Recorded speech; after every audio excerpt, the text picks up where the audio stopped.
अपने स्टूडेंट, हम सामाजिक एवं राजनीतिक जीवन पुस्तक पढ़ रहे हैं। इसका फर्स्ट चैप्टर हमने समानता पढ़ा, जिसमें कहानियों के माध्यम से भारतीय लोकतंत्र में समानता और असमानता दोनों पर हमने बातचीत की। ठीक है, पढ़ा और 1 से 11 पेज तक हमने ये चैप्टर पढ़ लिया है। आज हम 12 चैप्टर पर करेंगे अन्य लोकतंत्र में समानता के मुद्दे।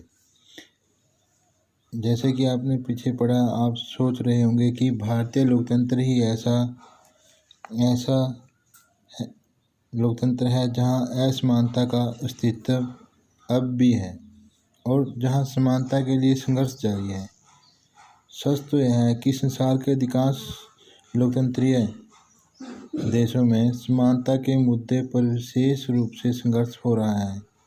उदाहरण के लिए हम संयुक्त राज्य अमेरिका में अफ्रीकी अमेरिकन लोग, जिन के पूर्वज गुलाम थे और अफ्रीका से लाए गए थे, जो संयुक्त राज्य अमेरिका है बेटा, उसमें अफ्रीकी अमेरिकन लोग मतलब कि अफ्रीका से लाए गए गुलाम जो थे, वो आज भी अपने जीवन को मुख्य रूप से असमान बताते हैं।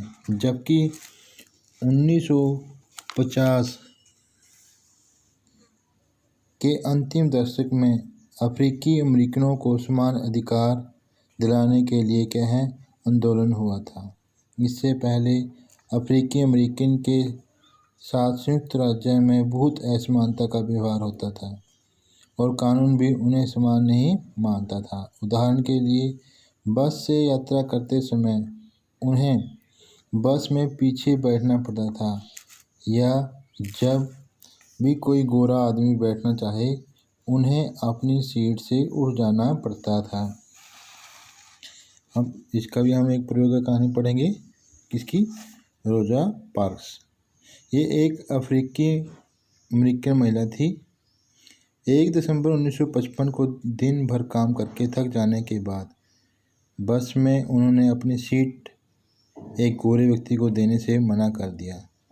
तो उस दिन इनके इनकार से अफ्रीकी अमेरिकनों के साथ असमानता को लेकर एक विशाल आंदोलन प्रारंभ हुआ, जो नागरिक अधिकार आंदोलन, सिविल राइट्स मूवमेंट कहलाया।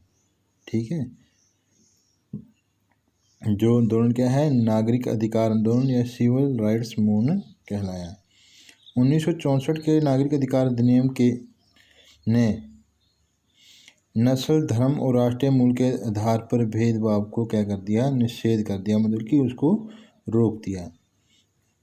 ये जो नागरिक अधिकार आंदोलन था वो कब क्या है? कानून बना 1964 ईस्वी में।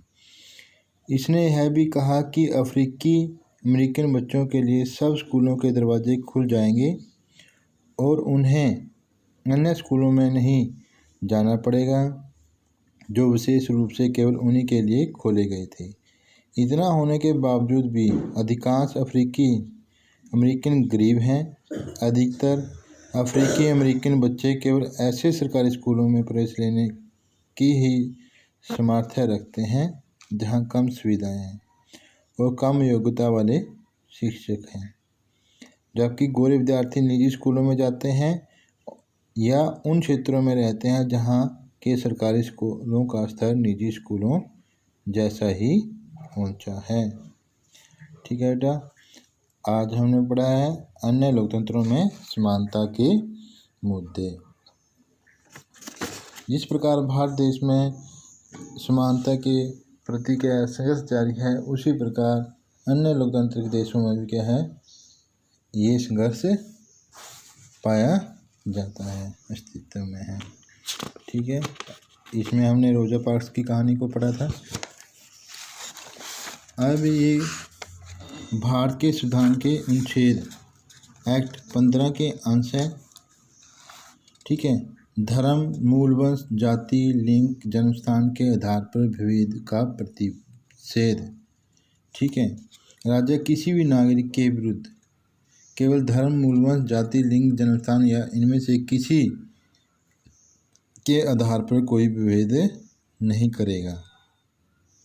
ठीक है। कोई नागरिक केवल धर्म, मूल वंश, जाति, लिंग, जन्मस्थान या इनमें से किसी के आधार पर दुकानों, सार्वजनिक भोजनालयों, होटलों या सार्वजनिक मनोरंजनों के स्थान में प्रवेश, ठीक है, पर प्रतिबंध नहीं लगा सकता।